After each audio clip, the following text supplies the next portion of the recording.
Welcome to the screen. तो आज की वीडियो बहुत छोटी रखने की मैं कोशिश करूंगा विदाउट एनी इंट्रो। इस वीडियो के अंदर हम सीखने वाले हैं किसी भी पीएचपी एप्लीकेशन के अंदर हम यूआरएल्स को किस तरह से रीराइट कर सकते हैं। Now you might be thinking what do you mean by URL rewrite. URL rewriting क्या होता है? तो सबसे पहले तो इसको समझो। यूआरएल रीराइटिंग एक टेक्निक है जिसमें हम अपने वेबसाइट के यूआरएल्स को दूसरे तरीके से दिखा सकते हैं। दूसरे तरीके से दिखा सकते हैं मतलब क्या है इस बात का? मतलब आपको समझ में आ जाएगा जब मैं प्रैक्टिकली करके दिखाऊंगा। ठीक है, अभी डेफिनेशन पे ध्यान देते हैं। ये हमें क्लीनर और यूजर फ्रेंडली यूआरएल्स प्रोवाइड करता है। इससे हम अपने यूआरएल्स को पढ़ने में और आसान बना सकते हैं। और जो सर्च इंजन होते हैं like Google, Yahoo, right, in search engines को भी मदद मिलती है हमारे कंटेंट को सही तरीके से इंडेक्स करने में। अभी जो लास्ट वाली लाइन मैंने जो बोली, सर्च इंजन्स को मदद मिलती है हमारे कंटेंट को सही तरीके से इंडेक्स करने में, इस लाइन को अगर आप चाहो तो इग्नोर कर सकते हो, बट ज़्यादा भी मत करना, because end of the day हमें यूआरएल रीराइटिंग का कॉन्सेप्ट पता होना ज़रूरी है। सर्च इंजन पे भी हमारे जो प्लेटफॉर्म्स हैं, जो वेबसाइट्स हैं, वो भी आना ज़रूरी है, राइट? ठीक है, अब मैंने एक डेफिनेशन बताई। अब आप कहोगे कि क्या होता है यूआरएल रीराइटिंग? कोई बात नहीं, अब थोड़ा ध्यान से समझना क्या होता है यूआरएल रीराइटिंग, समझ में आएगा। ये मैंने एक बहुत पहले एक प्रोजेक्ट बनाया था कोर पीएचपी में, वेरी सिंपल प्रोजेक्ट। अब अगर इसके यूआरएल पे आप नोटिस करोगे तो यहाँ पे फाइल का नाम दिख रहा है dashboard.php, राइट? और मैंने सेकंड टैब में एक लारावेल का प्रोजेक्ट ओपन करके रखा है। ठीक है, ये भी मैंने थोड़े टाइम पहले ही बनाया था। आई एम अज्यूमिंग कि आप में से शायद काफ़ी लोगों ने ये वीडियो देखी होंगे, वो वीडियोज़ देखे होंगे। ठीक है, अब अगर आप नोटिस करोगे ये जो यूआरएल है, ठीक है, मतलब लारावेल वाला जो प्रोजेक्ट है, अभी मैं होम पेज पे हूँ। अगर मैं अबाउट पे आता हूँ फॉर एग्जाम्पल, तो देखो यूआरएल क्या बना, यूआरएल जूम नहीं होगा, तो blog website slash about hyphen yes, sorry not yes us, about hyphen us, right? तो यहाँ पर कोई भी डॉट पीएचपी एक्सटेंशन नहीं आ रहा। वी नो कि लारावेल खुद पीएचपी बेस्ड है, बट उसके बावजूद भी डॉट पीएचपी एक्सटेंशन कभी नहीं आता यूआरएल में। और जब हम पीएचपी एप्लीकेशंस बनाते हैं तो जो कोर पीएचपी एप्लीकेशंस होती हैं उनमें फाइल के नाम के साथ एक्सटेंशन भी दिखता है। फॉर एग्जांपल मैं ऐड न्यू पे जाता हूँ बुक्स मैनेजमेंट के अंदर, तो यहाँ पे देखो यूआरएल क्या बन रहा है, lms/books/add.php, राइट? तो क्या पीएचपी एप्लीकेशन में ये मुमकिन है कि हम डॉट पीएचपी जो एक्सटेंशन है, अगर हमें वो नहीं दिखाना हो यूजर को, तो ये क्या ये मुमकिन है? हम हटा सकते हैं, हम डिलीट कर सकते हैं? बिल्कुल मुमकिन है। तो एक तरह से इसी कॉन्सेप्ट को बोलते हैं। फॉर एग्जाम्पल मैं चलो ट्राई करता हूँ हटाने को, ठीक है, जैसा मैं बोल रहा हूँ, तो क्या चलेगा? ये नहीं चल रहा, ऑब्जेक्ट नॉट फाउंड आ रहा है, राइट? तो मुझे यहाँ पर डॉट पीएचपी लगाना पड़ेगा। Getting my point? तो अब इसे हमें यूआरएल को रीराइट करना है, बिकॉज हम चाहते हैं कि डॉट पीएचपी एक्सटेंशन यूआरएल में ना दिखे। तो ये किस तरह से मुमकिन है? मुमकिन तो है, राइट? बिकॉज लारावेल में हमें देखने को ऑलरेडी मिल रहा है कि हाँ भाई, लारावेल जैसा फ्रेमवर्क जो है वो डॉट पीएचपी आने ही नहीं देता यूआरएल में, राइट? अगर हम किसी पर्टिकुलर पोस्ट पे भी जाते हैं तो देखो ये जो यूआरएल है कितना यूजर फ्रेंडली है, एसईओ फ्रेंडली है, तो यूजर को भी समझ में आता है और जो सर्च इंजन्स होते हैं उनको भी आसानी से समझ में आता है। तो हम पीएचपी बेस्ड एप्लीकेशंस में भी, वो एप्लीकेशन जो कि कोर पीएचपी में बनी हुई हैं, वहां पर भी ये यूआरएल बना सकते हैं। किस तरह से? अब वो समझते हैं। सबसे पहले हमें क्या करना है कि हमारा जो पीएचपी प्रोजेक्ट है वहां पर आना है। फाइल्स, चलो इसको आप चाहो तो क्लोज कर सकते हो, बट ओपन भी कर लोगे तो कोई खास फर्क पड़ेगा नहीं, ठीक है?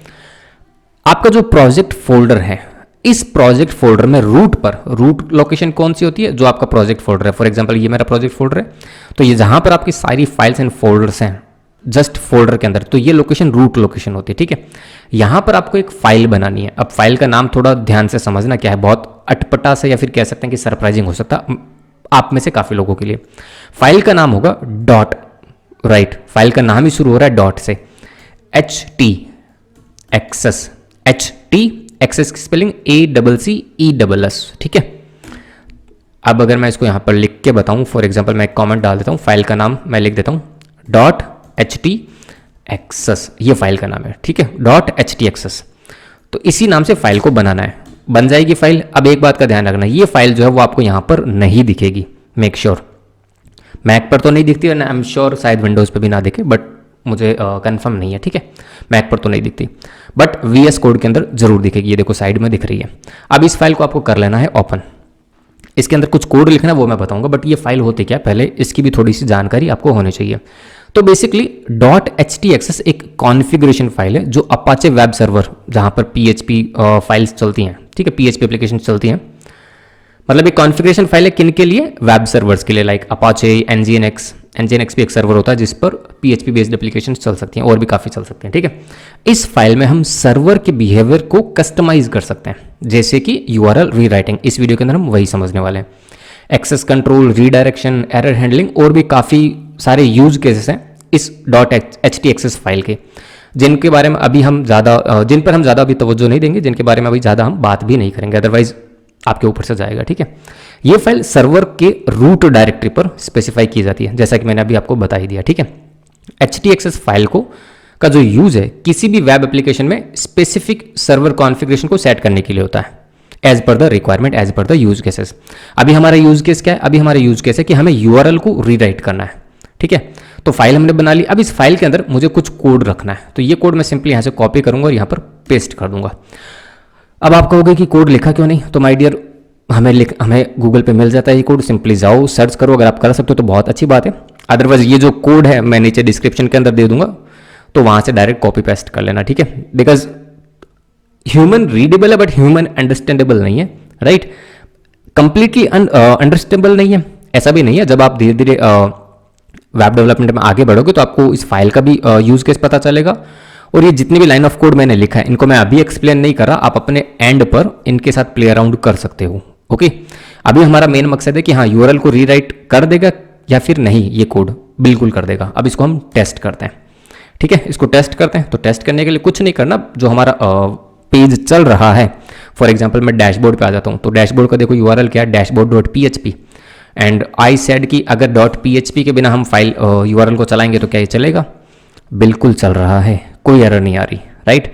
अगर मैं .php की बजाय PHP3 कर दूं तो एरर आएगी, बिकॉज वी नो कि PHP3 नाम से कोई एक्सटेंशन नहीं है, बट हाँ अगर मैं .php करूं तो चलेगा, बिल्कुल चलेगा। मतलब .php तो डिफॉल्ट चल ही रहा था ना, उसमें कोई प्रॉब्लम थी ही नहीं। हम तो ये चाहते थे कि भाई URL में .php ना आए, तो हमने इसको मैनेज कर लिया, हमने इसको हैंडल कर लिया। अब अगर फॉर एग्जांपल मैं बुक्स मैनेजमेंट के अंदर add.php जो है फाइल है उसमें से भी मैं .php हटाता हूँ तो हमारा काम बन गया, राइट। तो इस तरह से URL रीराइटिंग होती है। हमें बस ये 7 लाइन का कोड लिखना है, किसके अंदर, .htxs फाइल के अंदर। तो नाउ वी नो कि हाँ हमारी जितनी भी फाइल्स हैं उन फाइल्स में हमें URL में .php लिखने की ज़रूरत नहीं है, तो हमारा काम बन जाएगा। नाउ अब हम जो जहाँ पर भी हमने लिंक्स सेटअप करके रखे हैं, फॉर एग्जांपल हमारी साइड बार .php है, ठीक है, तो यहाँ पर हमें क्या करना है, सिंपली सर्च करना है .php को, ठीक है। सर्च करके आप चाहो तो रिप्लेस कर दो या फिर चाहो तो सब में से रिमूव कर दो। मैं एक बार के लिए सर्च करता हूँ, डैशबोर्ड से मैं हटा देता हूँ, ठीक है, और किससे था, add.php, यहाँ से भी हटा देता हूँ, फॉर एग्जांपल बुक्स वाले मॉड्यूल से, ठीक है। अभी हमें सिर्फ टेस्ट करना है, because okay not like that, add सिर्फ इतना हटाना था, राइट। अब इसको हम करते हैं टेस्ट, रीलोड किया, डैशबोर्ड पे देखो नीचे लिंक आपको देखने को मिल रहा होगा, मैं क्लिक करूंगा तो डैशबोर्ड पे आ गया। बुक्स मैनेजमेंट पे क्लिक करूंगा, सॉरी बुक्स मैनेजमेंट मॉड्यूल के अंदर ऐड न्यू पे क्लिक करूंगा तो ऐड वाले पेज पर आ गया। अब .php URL में आ नहीं रहा, बिकॉज मैंने फाइल के अंदर जाके भी चेंजेस कर दिए, .php को रिमूव कर दिया। तो इतना आसान है PHP के अंदर URLs को रीराइट करना।